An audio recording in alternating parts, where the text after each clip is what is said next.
이제 신규 등록을 보셨고, 등록 전환을 보셨고, 이제 지목 변경도 보셨고, 분할 합병을 좀 보겠습니다. 분할 합병. 여기 한 필지 토지가 있습니다. 한 필지 토지가 존재할 때 지적 공부는 몇 세트가 있겠습니까? 한 세트가 있겠죠. 맞습니까? 그렇죠. 그래서 지적 공부가 하나가 있을 겁니다. 그런데 이 토지를 두 필지 이상으로 나눠서 지적 공부에 등록하겠다는 겁니다. 이를 분할한다라고 불러요. 그러면 지적 공부는 이 예에서는 몇 세트로 바뀌겠습니까? 4세트로 바뀔 겁니다. 맞습니까? 한 필지 토지를 두 필지 이상으로 나눠서 지적 공부에 등록할 때 이를 분할이라고 부릅니다. 분할. 이 분할을 신청할지 말지는 원칙이 소유자의 신청에 의해서 원칙은 소유자의 자유의사에 따르는 겁니다. 소유자가 분할을 신청하고 싶으면 신청하는 것이고 신청하기 싫으면 신청 안 해도 상관이 없습니다. 소유자의 자유의사에 따라서 분할 여부가 결정이 될 겁니다. 그런데 예외가 있습니다. 예외가 이건 들어만 두세요. 한 필지 일부가 형질 변경 등으로 용도가 달라진 경우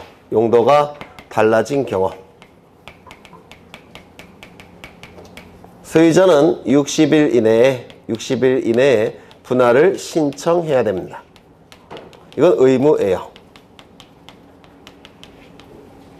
한 필지 일부가 형질 변경 등으로 용도가 달라진 경우 용도가 달라진 날로부터 60일 이내에 분할을 신청해야 됩니다. 예를 든다면 여기는 가수원입니다. 가수원 농사를 짓는 토지예요. 여기에. 그런데 여기다가 소유자가 건물을 이렇게 지었다는 겁니다. 건물을. 그러면 이 부분은 뭐가 되는 겁니까? 대지가 되는 거죠. 맞습니까? 문제는 지적 공부에 등록이 될 때는 일필일목의 원칙상 하나만 등록해야 됩니다. 맞습니까? 이때 이 대지는 양입지가 될 수 있습니까? 양입지가 될 수가 없죠. 그러면 어떻게 할 수밖에 없습니까? 분할을 해야만 됩니다. 그렇죠? 지적 공부에 두 개의 지목을 등록할 수 있습니까? 가수원과 대지 두 개를 등록할 수 있습니까? 없죠. 또한 대지는 양입지도 될 수가 없죠. 그럼 어떻게 할 수밖에 없습니까? 분할을 할 수밖에 없습니다. 그렇죠. 그래서 일필일목의 원칙은 공간정보법에서 반드시 지켜져야 되기 때문에 이때는 분할을 신청해야만 됩니다. 다시요. 한 필지 일부가 형질 변경 등으로 용도가 달라진 경우 일필일목의 원칙상 두 개의 지목이 등록될 수가 없기 때문에 소유자는 60일 이내에 분할을 신청해야만 됩니다.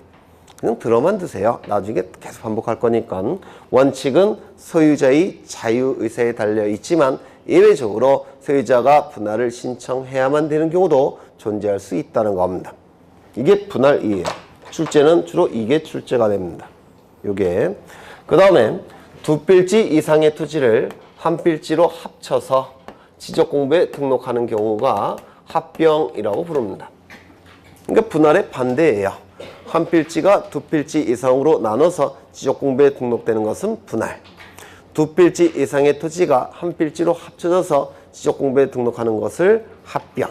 그렇죠. 그러면 합병의 경우에는 4세트의 지적 공부가 한 세트의 지적 공부로 바뀌어야 될 겁니다. 맞습니까? 이를 합병이라고 불러요.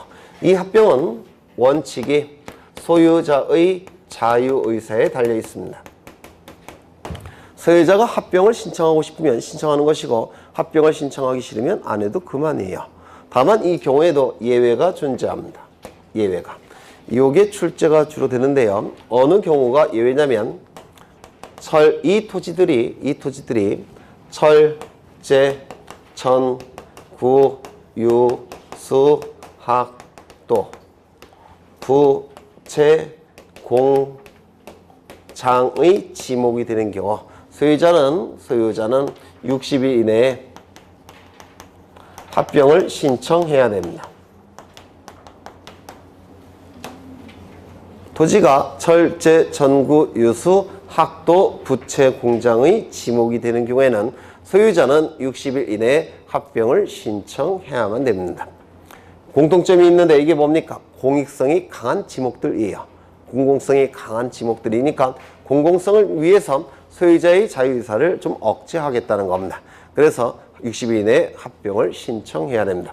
요거 외우셔야 돼요. 요거 제 친구들이에요. 내 놈이 얼마 전에 명예퇴직을 당했는데요. 먹고 살아야 되죠. 그래서 부채 공장을 지어서 운영하기로 합의를 봤습니다. 누가? 내 놈이. 벌써 명예퇴직할 나이예요. 제가.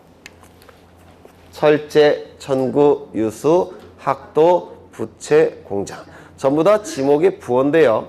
요것만 지목의 부호가 아닙니다. 요게 공동주택의 부지예요. 아까 보셨죠? 아파트 부지.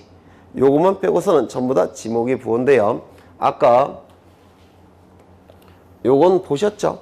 철제, 천구, 유수, 묘목, 도임. 그래서 요거는 계속 반복이 돼요. 그래서 외워두시는 게 여러분 신상에 좀 좋을 겁니다. 네. 계속 출제를 하고 있으니까 철제, 천구, 유수, 학도, 묘목, 아니요, 부채, 공장 12개. 이거 뭐라고 했습니까?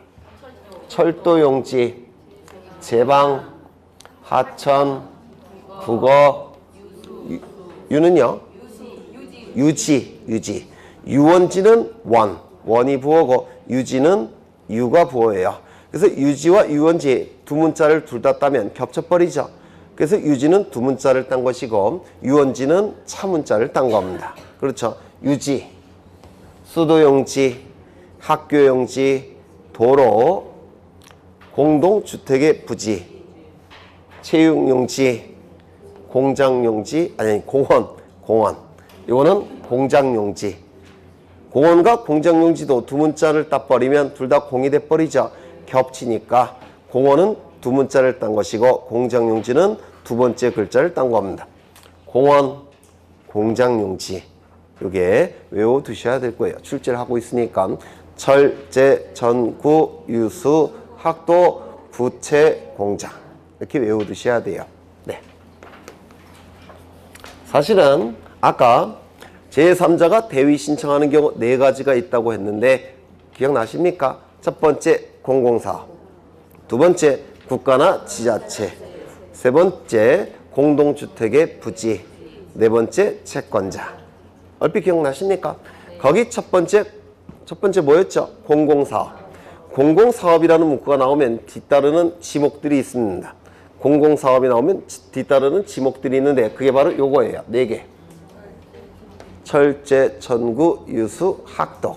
그래서 계속 반복해서 다양한 곳에서 사용되고 있기 때문에 좀 외워두셔야 돼요. 철제, 천구, 유수, 학도, 부채, 공장. 안타깝지만 공시법 강사의 친구도 좀 외우셔야 돼요. 필요해요. 철제, 천구, 유수, 제 친구들이에요. 네. 부채 공장을 운영하기 위해서 계약서를 썼다는 겁니다. 외워두시고요. 다시 정리하겠습니다. 분할은 한 필지 토지를 두 필지 이상으로 나눠서 지적공부에 등록하는 것을 분할이라고 얘기하는데 토지 소유자의 자유의사에 달려 있습니다. 다만 예외적으로 한 필지 일부가 형질, 변경 등으로 용도가 달라진 경우에는 일필일목의 원칙상 그 용도가 달라진 부분은 소유자가 60일 이내에 분할을 신청해야만 됩니다. 의무예요. 합병은 두 필지 이상의 토지를 한 필지로 합쳐서 지적공부에 등록하는 것을 합병이라고 부르는데 합병도 소유자의 자유의사에 달려 있습니다. 다만 합병의 경우에는 철제, 천구, 유수, 학도, 부채, 공장의 지목이 되는 경우에는 소유자는 60일 이내에 합병을 신청해야만 됩니다. 네, 그냥 들어만 두시면 돼요. 그러면 여기서 합병은요. 두 필지 이상의 토지가 한 필지로 합쳐서 지적공부에 등록이 돼 있죠. 그러면 합병은 한 필지가 되는 겁니다. 맞습니까? 따라서 합병의 경우에는 한 필지 성립 요건을 구비해야 됩니다. 이거 이해가 되십니까? 나중에 다시 볼 건데요. 합병은 두 필지 이상의 토지가 한 필지로 합쳐져서 지적공부에 등록이 되는 거니까 한 필지 성립 요건이 포함되어 있습니다. 합병의 경우에는. 그러면 한 필지 성립 요건 뭡니까? 지, 소, 지, 지, 축 등. 지는요, 지번부여 지역이 동일할 것. 소는 소유자가 동일할 것. 지는 지목이 동일할 것. 지는 집안이 연속적일 것. 축은 축척이 동일할 것. 등은 등기 여부가 동일할 것. 그렇죠. 네. 이걸 합병 요건이라고 얘기하는데요. 좀 어려워요. 그래서 나중에 할 겁니다. 나중에. 그래서 분할 합병은 이 정도만 보십니다. 그 다음에 지목 변경은 아까 보셨고요. 이제 바다가 된 토지의 등록 말소를 보겠습니다.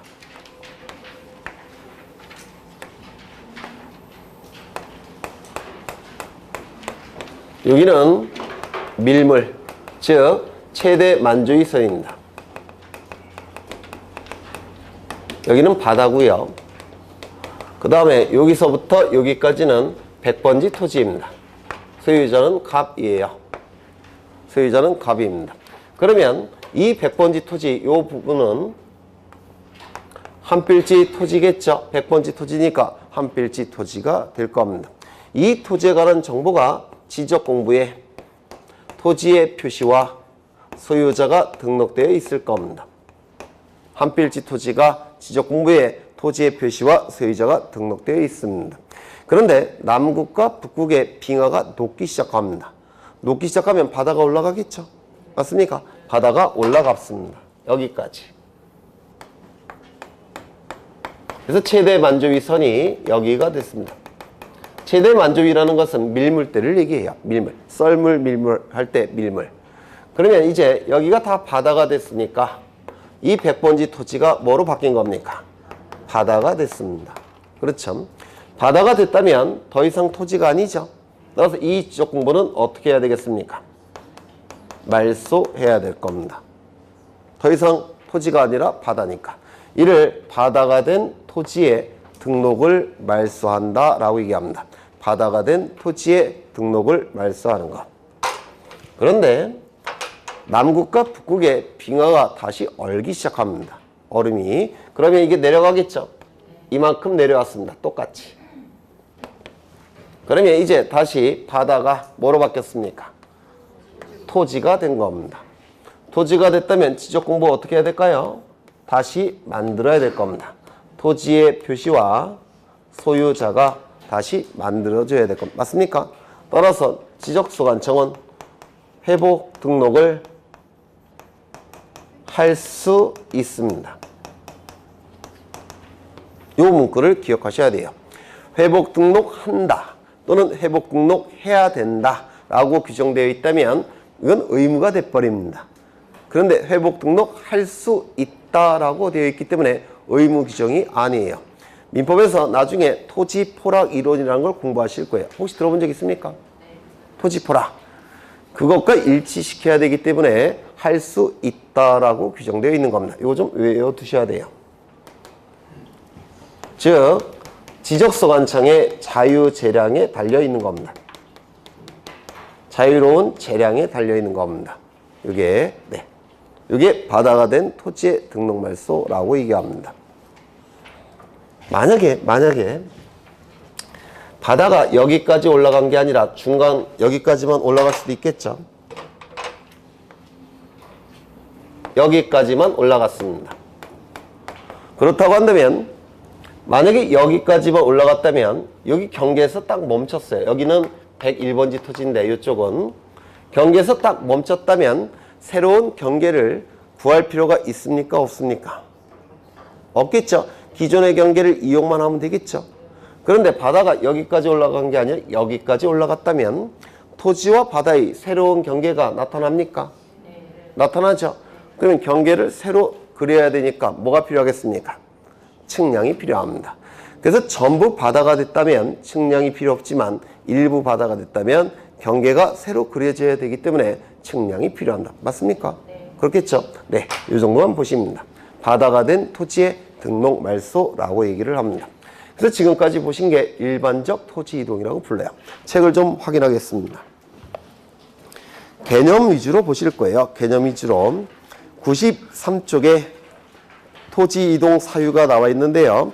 한 페이지 넘겨보시면 신규 등록이 나옵니다. 신규 등록 개념 공부하시면 돼요. 신규 등록이라 하면 미등록 토지에 관한 정보를 수집해서 지적공부에 맨 처음에 등록할 때 이를 신규 등록이라고 불렀습니다. 그렇죠? 한 번도 지적공부에 등록된 적이 없는 토지를 지적공부에 맨 처음 등록할 때 신규 등록이라고 불렀습니다. 보통 공유수면 매립지나 또는 등록이 누락된 토지가 신규 등록이 이루어지게 될 겁니다. 거기 첨부서류가 출제가 되는데요. 그냥 별표만 쳐두세요. 첨부서류. 아까 신규 등록할 때 등기부가 있다고 했습니까? 없다고 했습니까? 등기부가 만들어지기 전 단계예요. 따라서 등기부를 기준으로 해서 소유자를 결정할 수는 없고요. 지적소관청이 소유자가 신청할 때 소유권이 있는지 여부를 지적소관청이 조사하고 확인하고 결정하는 겁니다. 그렇다면 소유자는 자신에게 소유권이 있다는 사실을 증명할 수 있는 자료를 지적소관청에게 제출해야 되겠죠. 그 증명할 수 있는 자료가 거기 4가지가 나와 있는 겁니다. 그래서 신규 등록은 요 4가지가 출제가 되는데요. 그냥 이런 게 있다. 그냥 이렇게 보시기만 하면 돼요. 나중에 같이 외울 겁니다. 나중에 지금 외우자 그러면 화내실 것 같으니까 나중으로 좀 미루겠습니다. 이런 것들은. 그 다음에 우측을 보시면 등록전환이 나옵니다. 등록전환. 등록전환. 임야대장, 임야도에 등록된 토지를 토지대장 지적도에 옮겨서 등록하는 것을 등록전환이라고 말씀드렸습니다. 그 역은 등록전환이 됩니까? 안 됩니까? 안 된다라고 했죠. 즉 토지대장 지적도에 등록된 것을 임야대장, 임야도에 등록을 바꾸는 것은 등록전환이라고 얘기하지 않습니다. 그렇죠? 네. 그래서 등록전환 나와 있고요. 이 등록전환의 경우에는 원칙적으로 지목 변경을 수반한다, 수반하지 않는다. 수반한다, 안 한다? 한다. 지목 변경이 수반이 됩니다. 다만 지목 변경을 수반하지 않는 경우가 3가지가 있다라고 말씀을 드렸습니다. 또한 등록전환은 축척의 변화가 뒤따릅니까? 뒤따르지 않습니까? 뒤따른다고 했죠. 보통 임야대장, 임야도는 축척이 6,000분의 1이에요. 토지대장 지적도는 보통 축척이 600분의 1 내지는 1200분의 1입니다. 따라서 축척의 변화를 수반합니다. 그렇죠? 네. 그 정도 보시면 될 거예요. 그 다음에 넘어가겠습니다. 안 한 건 다음부터 할 거예요. 네. 그 다음에 분할이 나오는데 분할은 한 필지 토지를 2필지 이상으로 나눠서 지적공부에 등록하는 것을 분할이라고 얘기를 했습니다. 분할을 할지 말지는 소유자의 자유의사에 달려있다고 했죠. 다만 예외적으로 소유자가 분할을 신청해야만 되는 경우가 있는데 한 필지 일부가 형질 변경 등으로 용도가 달라진 경우 용도가 달라진 날로부터 60일 이내에 소유자는 분할을 신청해야 됩니다. 일필일목의 원칙이 지켜져야 되기 때문에 그렇습니다. 합병을 보시면 102쪽에 나와 있는데요. 합병은 2필지 이상의 토지를 한 필지로 합쳐서 지적공부에 등록하는 것을 합병이라고 말씀을 드렸습니다. 합병을 신청할지 말지는 토지 소유자의 자유의사에 달려있다고 그랬죠. 따라서 소유자는 합병 신청 의무가 원칙적으로 없습니다. 다만 예외적으로 합병을 신청해야만 되는 경우가 있다고 그랬죠. 어느 경우 합병 신청 의무가 발생합니까? 철제, 천, 구, 유, 수, 학도, 부채, 공장. 여기서 부채 공장에서 부만 지목의 부호가 아니고 나머지는 전부 다 지목의 부호입니다. 부는 공동주택의 부지를 얘기합니다.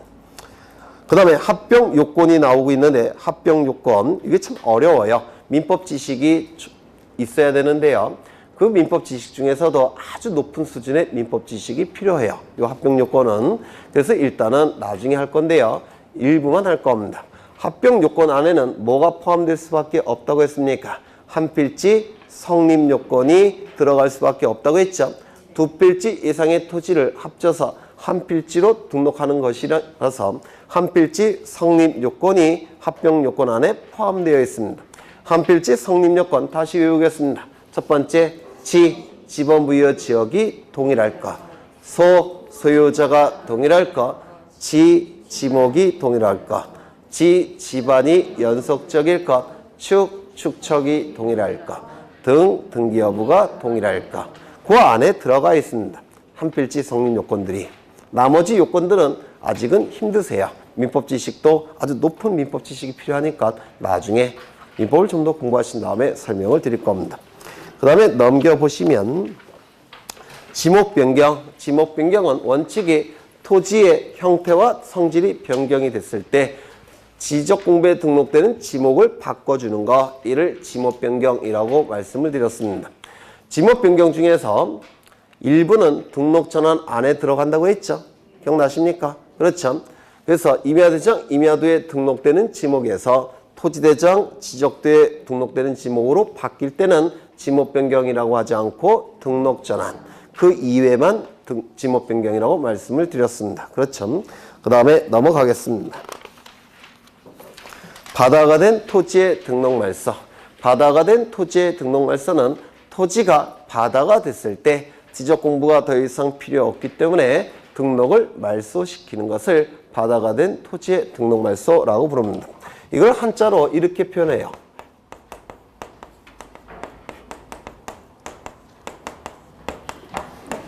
해면성 말소. 그래서 옛날에 공간정보법은 바다가 된 토지의 등록 말소라고 얘기하지 않고 해면성 말소라고 불렀습니다. 이걸 한글로 이게 번역한 거예요. 해면 뭡니까? 바다. 이 성자는 이룰 성자입니다. 바다가 돼서 지적 공부를 말소한다 라는 뜻이에요. 바다가 돼서 지적 공부를 말소하는 것. 원칙은 신청에 의해서 토지 이동이 결정된다고 했는데 기억나십니까? 다만 신청이 없을 때는 지적소관청이 직권으로 할 수 있다고 했죠. 신청할 때 지적소관청은 토지 이동을 결정할 텐데요. 지적소관청이 결정할 때 비용이 듭니다. 비용이. 그 비용은 누가 부담하느냐면 소유자가 부담하는 겁니다. 따라서 수수료를 납부해야 돼요. 토지 이동을 신청할 때 신청인은 수수료를 납부해야 됩니다. 그런데 바다가 된 토지의 등록 말소의 경우에는 수수료 납부할까요? 안 할까요? 네? 지금 해안가에 있는 아주 비싼 제 토지가 바다가 돼버렸습니다. 그래서 지적소관청에서 통지가 날라왔어요. 말소 신청하라고. 제가 말소 신청하겠습니까? 그렇죠. 정화조 떠놓고 다시 토지가 되라 빌겠죠. 안 그런가요? 굉장히 비싼 토지예요. 바닷가니까. 그렇죠. 그러면 이거 말소 신청할까요? 안 할까요? 안 하겠죠. 그런데 지적소관청에서 말소 신청하라고 통지가 옵니다. 그러면 네, 수수료 내라고 하면 내겠습니까? 말소 신청도 안 할 텐데 말소 신청한다고 했을 때 수수료 내겠습니까? 안 내요. 수수료 내라고 그러면 아이고 침이 튀기네. 열받아서. 수수료 내라고 하면 네, 군수님은 밤에 못 돌아다닙니다. 그렇지 않겠습니까? 그렇죠. 그래서 말소 신청할 때만큼은 수수료를 납부하지 않습니다. 면제가 됩니다.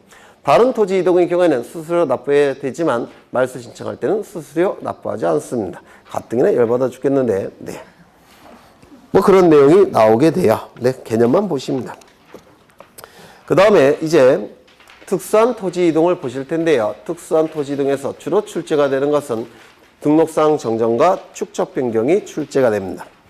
우리 책에는 축적 변경이 먼저 나와 있는데요. 축적 변경 좀 보겠습니다.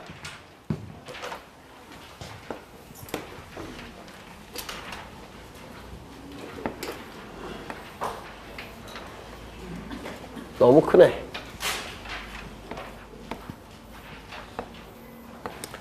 이건 뭐냐면 소축척의 지적도입니다.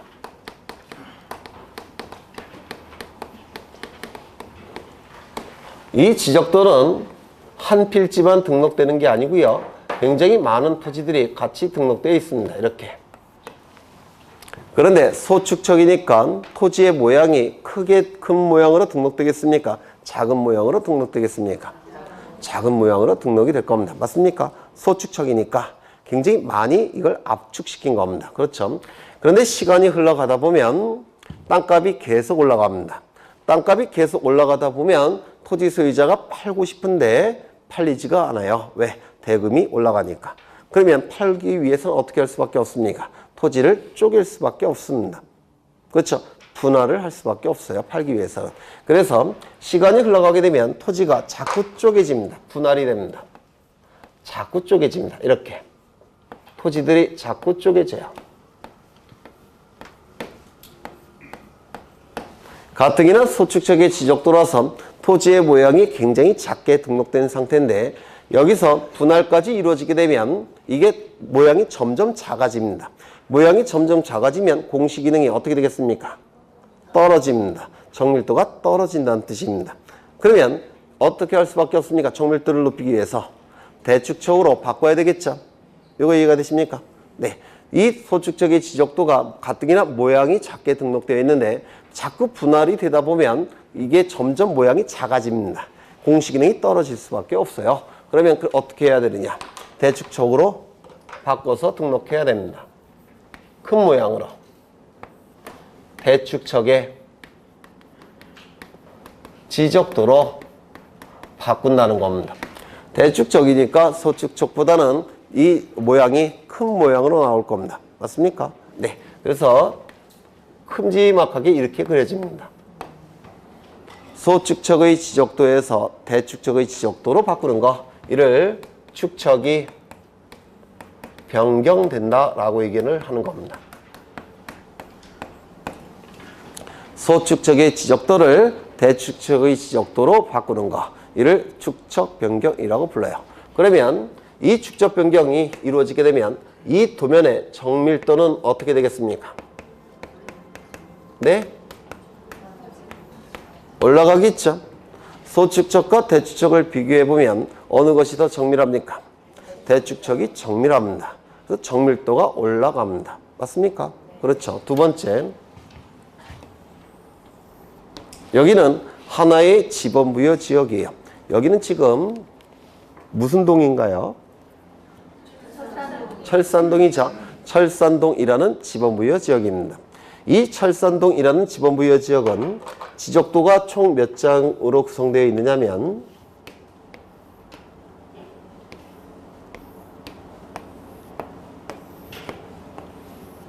이렇게 16장의 지적도가 존재합니다. 철산동이라는 지번부여 지역에.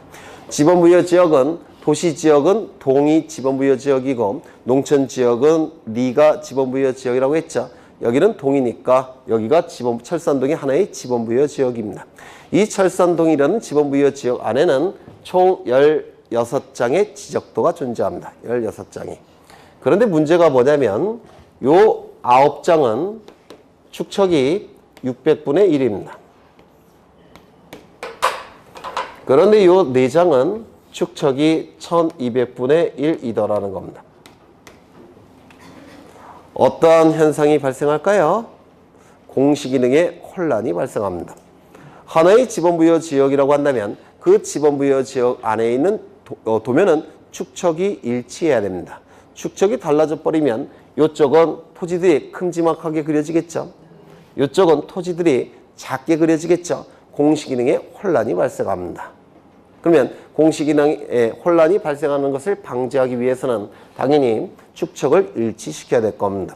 이때 축척을 일치시킬 때 요걸 바꿀까요? 요걸 바꿀까요? 힌트, 공시기능을 높이는 쪽으로 바꾸는 겁니다. 공시기능을 높이는 쪽으로 바꾸는 거니까 이걸 바꿔서는 안 돼요. 요걸 바꿔야 됩니다. 이걸 1200분의 1로 바뀌면 공시기능이 떨어져 버리죠. 그래서 요걸 바꾸는 겁니다. 뭐로 바꾸겠습니까? 600분의 1로 바꿀 겁니다. 4장의 지적도는 600분의 1로 축척을 바꿔야 됩니다. 뭐가 나타납니까? 축척 변경이 나타납니다. 소축척의 지적도에서 대축척의 지적도로 다 바뀝니다. 맞습니까? 이거는 결국은 뭐를 위해서 하는 걸까요? 도면의 통일성을 도모하기 위해서 축척 변경을 하는 겁니다. 전체가 하나의 축척으로 만드는 거죠. 공시능의 혼란을 방지하기 위해서 이 전체를 하나의 축척으로 통일시키는 겁니다. 맞습니까? 도면의 통일성을 도모하기 위한 축척 변경이라고 얘기합니다. 이게 네. 시험과 관련해서 몇 가지를 기억하셔야 되는데 이 축척 변경은 지적도에서만 나타납니다. 임야도에서는 나타나지 않습니다.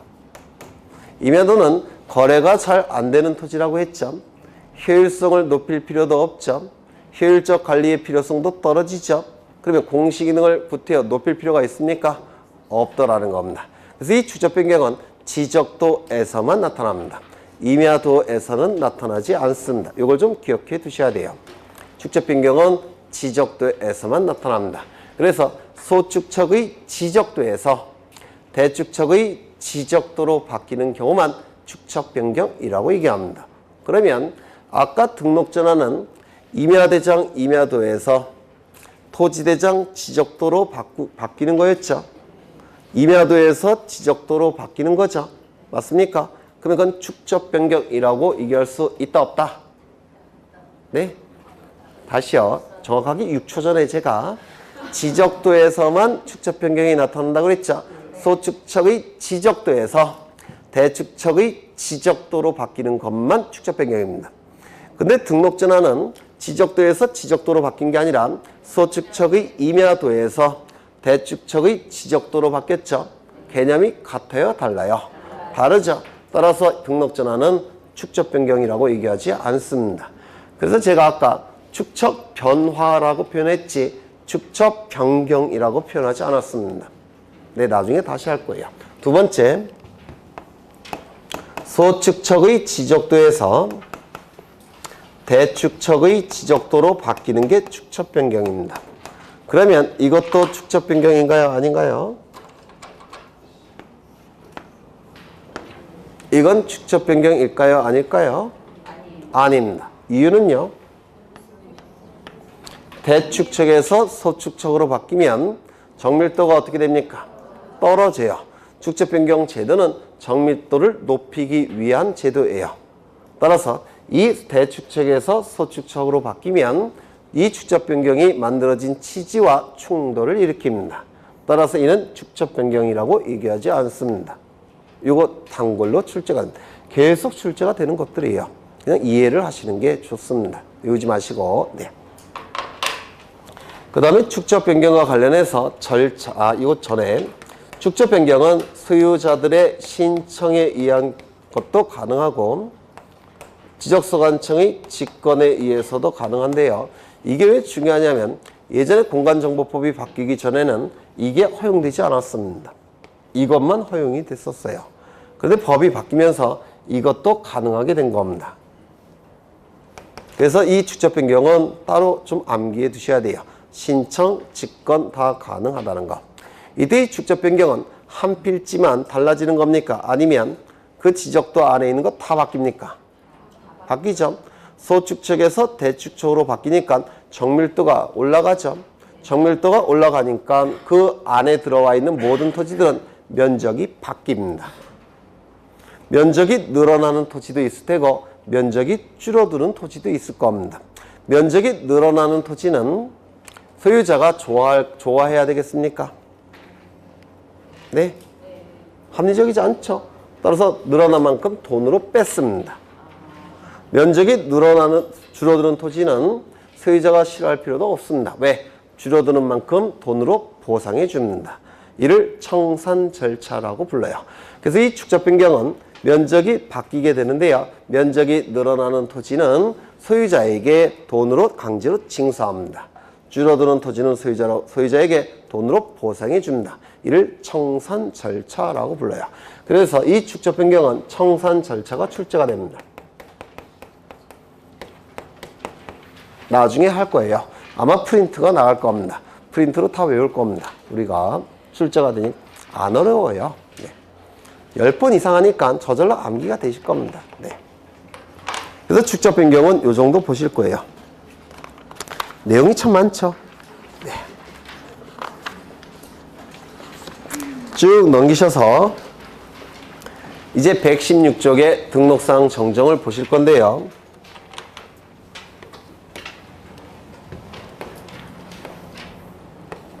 한 필지 토지에 관한 정보가 수집이 될 겁니다. 조사와 측량의 방법으로 수집이 이루어질 겁니다. 이 수집된 정보는 지적공부라는 공적인 장부에 토지 표시에 관한 정보와 소유자에 관한 정보가 등록이 될 겁니다. 그리고 지적소관청에 의해서 관리가 이루어질 테고 궁극적으로는 주권자인 국민에게 그 정보는 공시까지 이루어지게 될 겁니다. 이를 지적제도라고 불렀습니다. 그런데 등록이 이루어질 때 잘못 등록되는 경우가 있습니다. 등록하는 것도 사람이 하는 거니까 잘못 등록할 수 있죠. 예를 들어서 면적이 10,000제곱미터인데 1,000제곱미터로 등록이 됐다는 겁니다. 사람이 하는 거니까 잘못 등록이 될 수가 있습니다. 즉 오류가 발생할 수도 있습니다. 오류가 발생했다면 이거 어떻게 해야 되겠습니까? 고쳐야 되겠죠. 정정해야 될 겁니다. 이를 뭐라고 부르냐면 등록사항의 오류 정정이라고 부릅니다.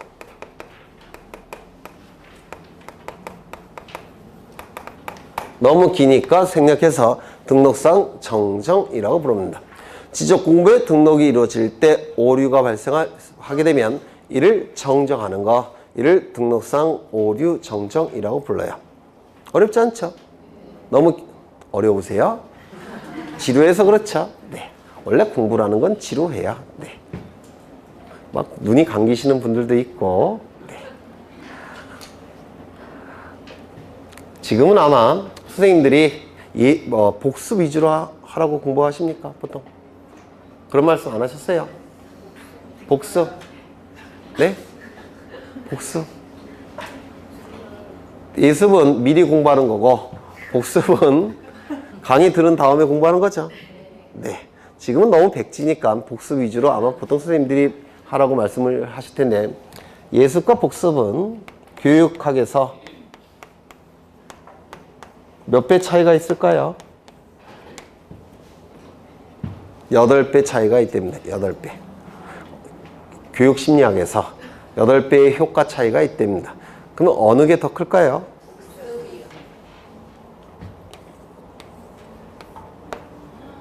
아유, 잘못 얘기했네. 네. 예습이 효과가 훨씬 크답니다. 네. 그런데 왜 선생님들이 복습 위주로 하냐고 말씀하시냐면 너무 백지니까 예습을 할 수가 없어요. 너무 백지니까. 그렇죠. 용어 자체도 잘 모르시니까 네, 예습한다는 것 자체가 불가능합니다. 근데 이제 2월 달까지는 이제 선생님들 말씀대로 이거 위주로 하셔야 될 거예요. 근데 이제 한 3월쯤 되면은 조금 머릿속에 들어가는 게 있겠죠. 이제 모의고사도 보실 텐데 이것도 선생님들이 말씀하셨을 거예요. 여기 1월달, 2월달, 3월달, 4월달, 5월달, 6월달 점수 10점, 20점, 30점, 40점, 50점, 100점. 네, 첫 시험에 보통 몇 점을 받으시냐면 10점. 네? 아니에요. 꽤 잘 나와요. 요 언저리 30점 언저리에 나옵니다. 이렇게 첫 번째 시험. 그 다음에 두 번째 시험은 2월 달에 시험 모의고사 보시면 몇 점 정도가 나올까요? 네? 복과목의 특성입니다. 이게 요때는 문제를 읽지 않고 찍어요. 네, 읽지 않고 찍으니까 20점대 후반부가 나올 겁니다. 아마도 25, 26, 27, 28 문제도 안 읽고 찍습니다. 그런데 한 2월 달쯤 되면 문제를 읽기 시작합니다. 읽기 시작하시면서 답을 피해갑니다. 네, 그래서 점수가 오히려 떨어집니다. 이렇게 떨어져요.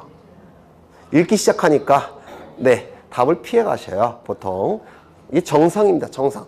복공부의 특성이에요. 이게 이렇게 떨어지다가 이렇게 올라갑니다. 이게 10월 달에 오면 안 되죠. 11월 달 그때 오면 안 돼요. 10월 달에 시험을 보니까 이게 한 7월 전에는 8월 전에는 오셔야 될 겁니다. 네, 이게 오시기 위해서는 공부를 어떻게 해야 되냐면 네, 재미를 들이셔야 돼요. 근데 이게 참 쉽지 않죠.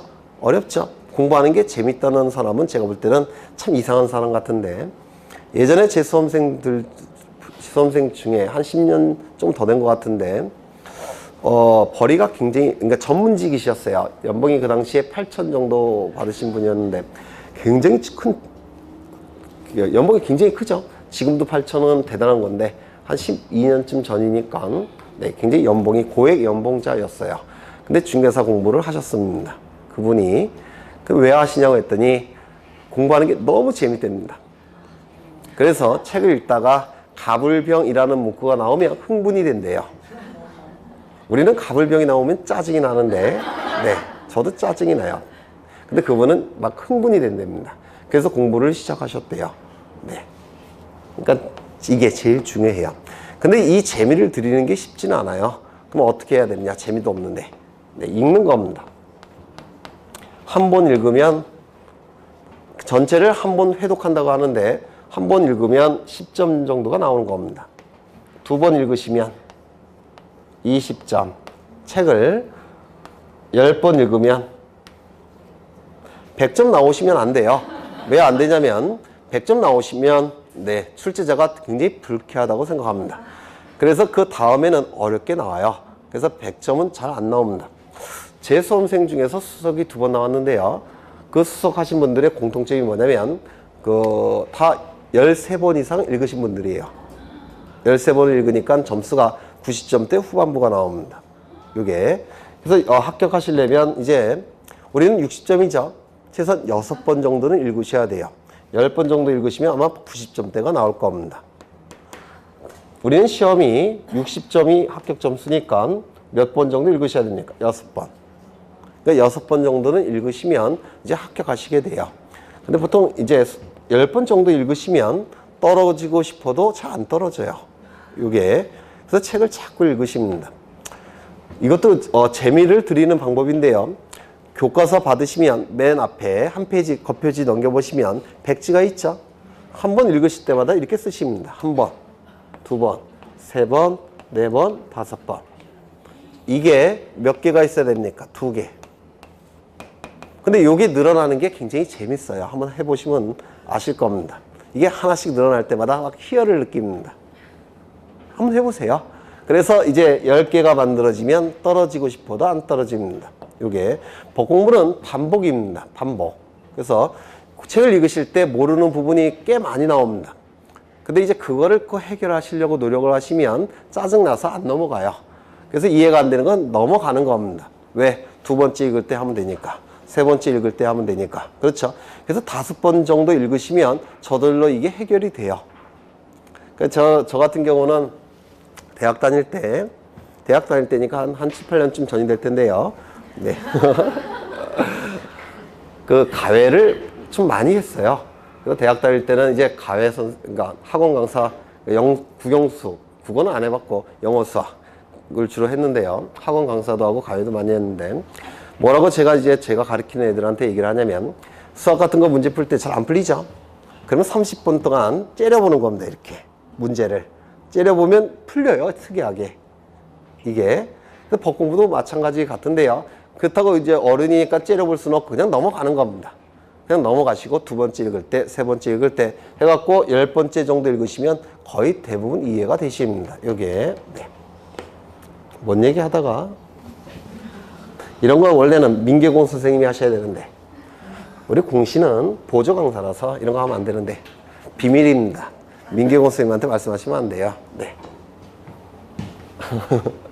다시요. 등록사항의 오류 정정. 지적공부에 등록이 될 때 오류가 발생하는 경우가 있을 겁니다. 이를 정정하는 것이 등록사항의 오류 정정이라고 부릅니다. 이때 몇 가지를 기억하셔야 되는데요. 첫 번째, 원칙은 소유자의 신청이 있어야지만 지적소관청은 정정을 할 수가 있습니다. 원칙은 소유자의 신청이 있어야지만 지적소관청이 정정을 해줍니다. 그런데 예외적으로 소유자의 신청이 없을지라도 지적소관청이 직권으로 정정할 수 있는 경우가 있습니다. 원칙은 소유자의 신청이 있어야지만 지적소관청이 정정할 수가 있는데 예외적으로 지적소관청이 직권으로 정정할 수도 있습니다. 이게 왜 원칙이 아니라 예외가 되느냐면 소유자의 신청, 이 토지와 관련해서 가장 이해관계가 많은 자가 누굽니까? 자본주의 사회니까 소유자겠죠. 그런데 소유자의 신청이 없는 상태에서 지적소관청이 멋대로 직권으로 정정할 수 있게끔 하면 여기에 부조리가 개입이 됩니다. 비리가 개입이 돼요. 여기에. 그걸 막기 위해서 원칙은 신청이 있어야지만 정정이 가능한 겁니다. 신청이 없을 때는 정정이 불가능합니다. 다만 예외적으로 직권으로 정정하는 경우도 있습니다. 그러면 신청이 없을지라도 지적소관청이 직권으로 정정할 수 있는 경우는 소유자가 불만이 없는 경우 직권으로 정정할 수 있겠죠? 맞습니까? 그 경우는 두 가지입니다. 첫 번째, 명백한 자료가 있는 경우.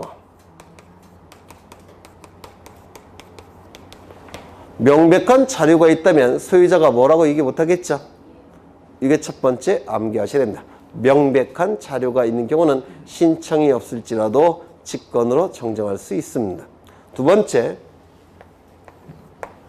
어느 누구에게도 손해가 발생하지 않는 경우, 즉 소유자에게 손해가 발생하지 않는 경우, 어느 누구에게도 손해가 발생하지 않는 경우, 이때도 직권 정정이 가능합니다. 이러한 경우를 우리 공간정보법은 10가지를 규정하고 있습니다. 그런데 이 10가지가 출제가 되는데요. 10가지 외우실 수 있겠습니까? 못 외워요. 외울 게 얼마나 많은데. 그렇죠? 그런데 우리는 객관식 시험을 보는 거니까 출제가 됐을 때 이걸로 골라내는 겁니다. 지식이 좀 더 쌓이면. 아, 이건 명백한 자료가 될 수 있겠구나. 아, 이거는 어느 누구에게도 손해가 발생하지 않겠구나. 이렇게 골라내시는 겁니다. 이걸 외울 수는 없어요. 너무 많으니까. 네. 그래서 이 두 가지를 외우셔야 됩니다. 명백한 자료가 있는 경우, 어느 누구에게도 손해가 발생하지 않는 경우는 소유자의 신청이 없을지라도 지적소관청은 직권으로 정정이 가능합니다. 근데 이건 어디까지나 예외고요. 원칙은 소유자의 신청이 있어야 됩니다. 문제는 소유자의 신청이 필요한데 지적 공부를 관리하는 주체는 누굽니까? 지적소관청이죠. 오류가 있다는 사실은 보통 소유자가 알고 있겠습니까? 잘 모르겠습니까? 모를 겁니다. 왜? 지적소관청이 가지고 있으니까. 맞습니까? 따라서 지적소관청은 소유자에게 알려줘야 됩니다. 오류가 있다는 사실을 알려줘야 돼요. 즉 정정 사유를 토지 소유자에게 통지해야만 됩니다. 영어 나왔습니다. 영어. must. 뭐뭐 해야만 된다. 원칙은 지적소관청이 정정 사유를, 즉 오류가 있다는 사실을 소유자에게 통지해야만 됩니다. 통지하게 되면 소유자는 오류가 있다는 사실 알겠죠? 알았으니까 이제 정정을 신청할 수가 있다라는 겁니다. 그러면 정정이 이루어진 다음에는 통지할 필요가 있을까요? 없을까요? 네? 여기 이미 통지가 됐죠.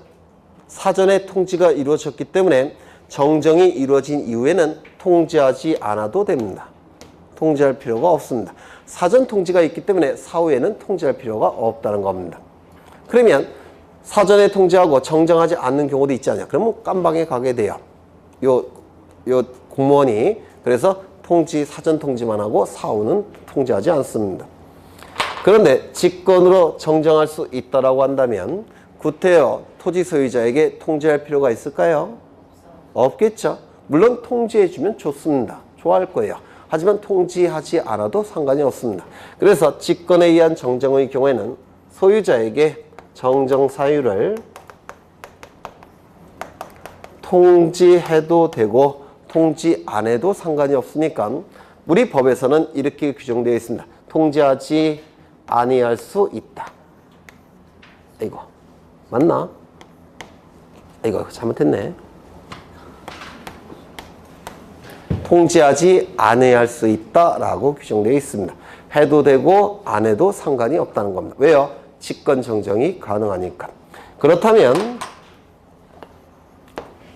사전에 통지하지 않았으니까 사후에는 통지해야 되겠습니까? 정정한 이후에는 해야 됩니다. 통지해야만 됩니다. 노란색은 사전에, 정정하기 이전에, 붉은색은 정정한 이후에. 그렇죠? 이거는 따로 공부 안 하시면 이게 출제가 됐을 때 잘 득점을 못 하세요. 이거 좀 기억해 두실 필요가 있습니다. 어려우세요? 네, 어려우셔도 괜찮아요. 앞으로 10번 이상 할 거니까 네, 흔적만 남겨놓으시면 됩니다. 여기에 소유자를 정정하는 경우도 있습니다. 소유자를 정정하는 경우, 소유자에 관한 정보가 잘못 등록되는 경우도 있겠죠. 맞습니까? 이때 소유자를 정정하는 경우는 둘로 나눕니다. 등기부가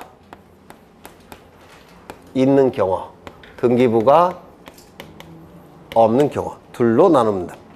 등기부가 있는 경우는 원칙은 신청이라고 했죠. 소유자의 신청에 의해서 정정도 가능하고, 이 등기부는 소유자를 결정하는 요소예요. 따라서 이 등기부가 있다는 얘기는 명백한 자료가 있다는 뜻입니다. 소유자는 등기부가 기준이 돼요. 첫째 날에 제가 설명드린 적이 있습니다. 따라서 명백한 자료로서 등기부가 있으니까 직권도 가능합니까? 가능합니다. 등기부가 있을 때는 신청도 가능하고 직권도 가능합니다. 그런데 등기부가 없을 때는 원칙인 신청은 가능하지만 명백한 자료가 없으니까 직권 되겠습니까? 안 될 겁니다.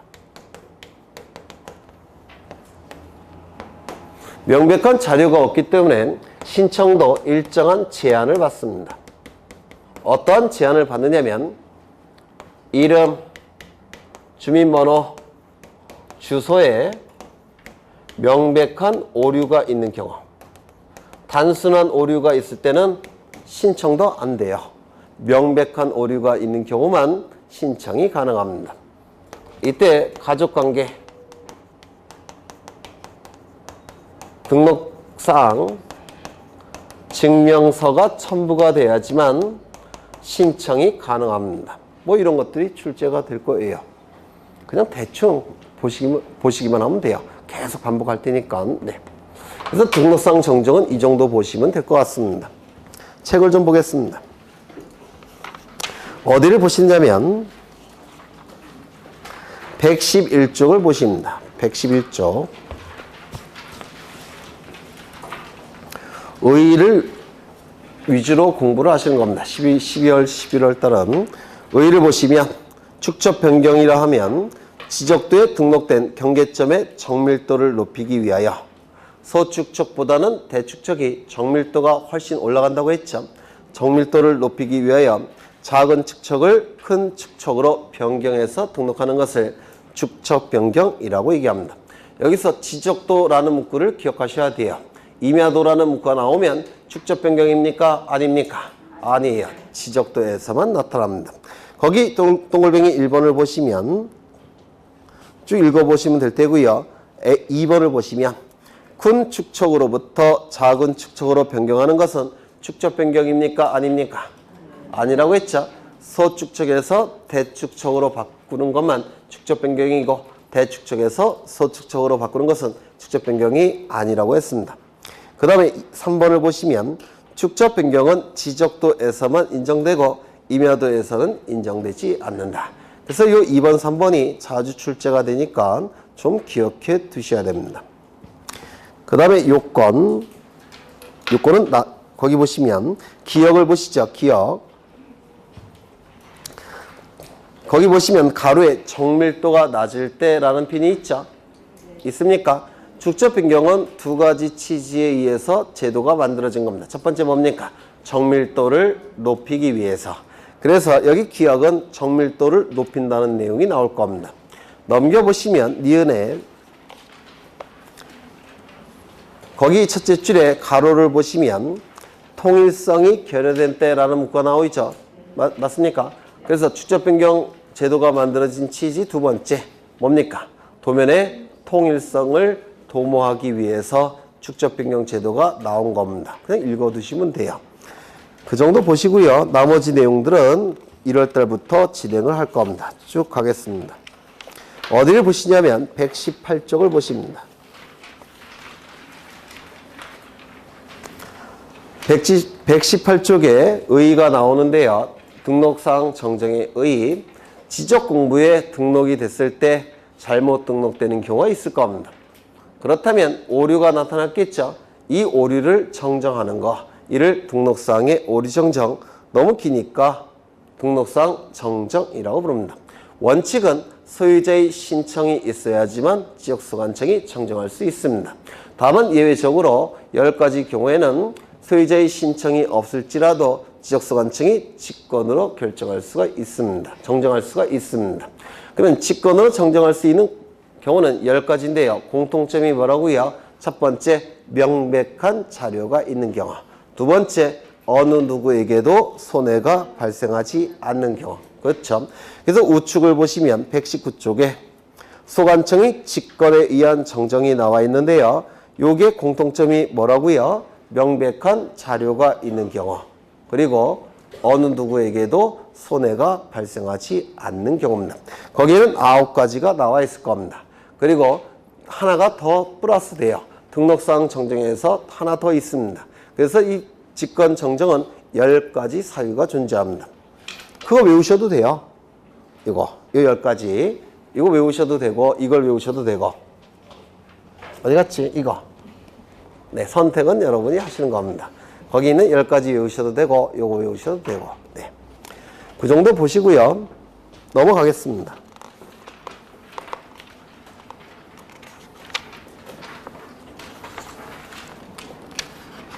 넘어가시고 지적 정리가 123쪽에 나오는데요. 123쪽에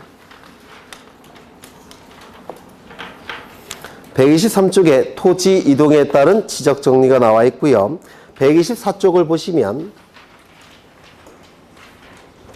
124쪽에 1번 소관청의 직권에 의한 토지 이동 이렇게 나와 있죠. 그 다음에 한 페이지 넘겨보시면 126쪽에 토지 이동의 신청 이렇게 나와 있죠. 근데 이 책을 쓰신 분이 잘못 쓰신 거예요. 원칙이 뭡니까? 신청. 아까 말씀드렸죠. 원칙인 신청. 예외가 직권. 신청도 3가지가 있다고 했죠. 신청에서 원칙은 뭐라고 했습니까? 소유자가 신청하는 게 원칙이고, 다만 예외적으로 제3자가 소유자를 대신해서 신청하는 경우도 있다고 했죠. 그 경우는 4가지. 다시 한번 외워볼까요? 첫 번째, 공공사업. 두 번째, 국가나 지자체. 세 번째, 공동주택의 부지. 네 번째, 채권자. 그 4가지 경우는 대위 신청이 가능하고, 세 번째, 뭐가 있었죠? 특례 규정이 있다라고 했습니다. 그렇죠? 네. 그 내용이 거기 쭉 나오게 됩니다. 여기서 단골로 출제가 되는 것은 126쪽에 동글뱅이 3번 토지 이동 신청의 대위라는 문구 나옵니까? 대위 신청을 얘기합니다. 기역을 보시면 공공사업이 나와 있죠. 니을을 보시면 국가나 지자체가 취득하는 토지라고 나와 있죠.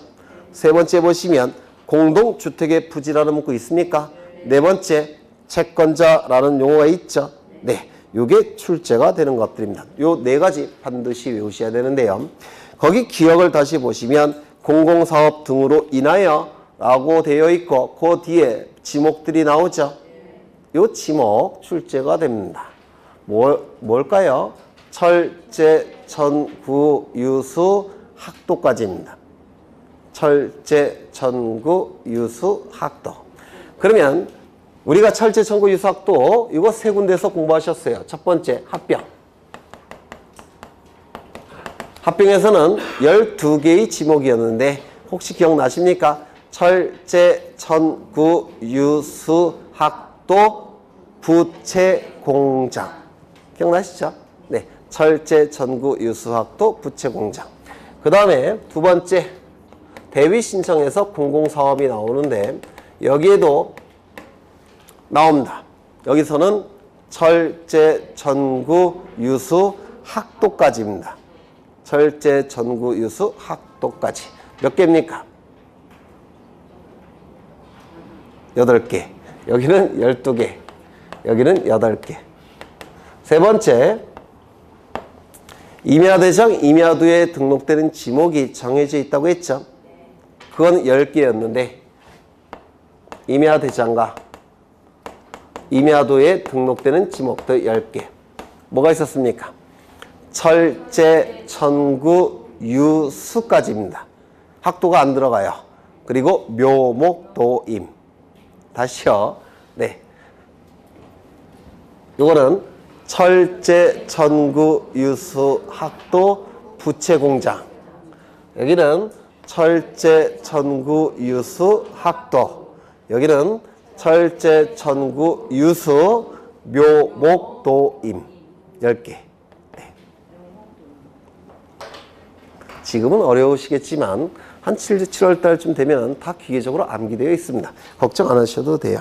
네. 그 정도 보시고 지적 공부의 정리가 128쪽에 나오는데요. 지적 공부의 정리는 크게 두 가지가 있다고 했죠.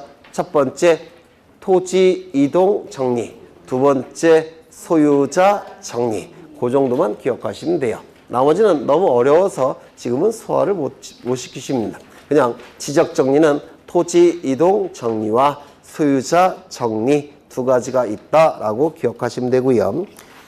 넘기겠습니다. 어디를 보실 거냐면 126쪽 가실 겁니다. 136쪽. 136쪽 측량을 보실 겁니다. 측량. 이 측량은 대단히 기술적인 파트죠. 기술적인 부분이에요. 그래서 법을 전공한 제가 참 다루기가 힘든데 하면서도 항상 찜찜했어요. 제가 기술적인 걸 모르니까 이건 공학계통 아닙니까? 이 지적 측량과 관련해서 굉장히 유명하신 분이 있는데 김응용인가? 우리나라에서 IQ 제일 높았던 분 250인가? 이 양반이 나사에 갔다가 우리나라 돌아오셔갖고 요 측량 충청도에 있는 무슨 대학교의 교수님이 되셨어요. 네. 그래서 대단히 기술적인 공학적인 파트라서 항상 찜찜했는데 한 10년쯤 전에 제가 공무원 연수원에서 강의를 한 적이 있습니다. 대상은 지적과 공무원들을 이었어요. 이거 전문으로 하시는 분들이죠. 네, 그래서 대상을 지적과 공무원들 대상으로 강의를 한 적이 있는데, 그러니까 앞에 이제 그 법과 관련된 내용은 제가 확실히 많이 알겠지만 이 기술적인 측량 부분은 잘 모르겠죠. 제가 그래서 이제 강의할 때 제가 여쭤봤습니다. 틀린 거 없나요? 이렇게 담배 피면서. 그랬더니 틀린 거 없답니다. 그래서 10년 전에 이미 검증이 끝났기 때문에 네, 걱정 안 하셔도 돼요. 네. 지적과 공무원들로부터 검증을 이미 받았으니까 네, 잠시 쉬었다 하겠습니다. 측량.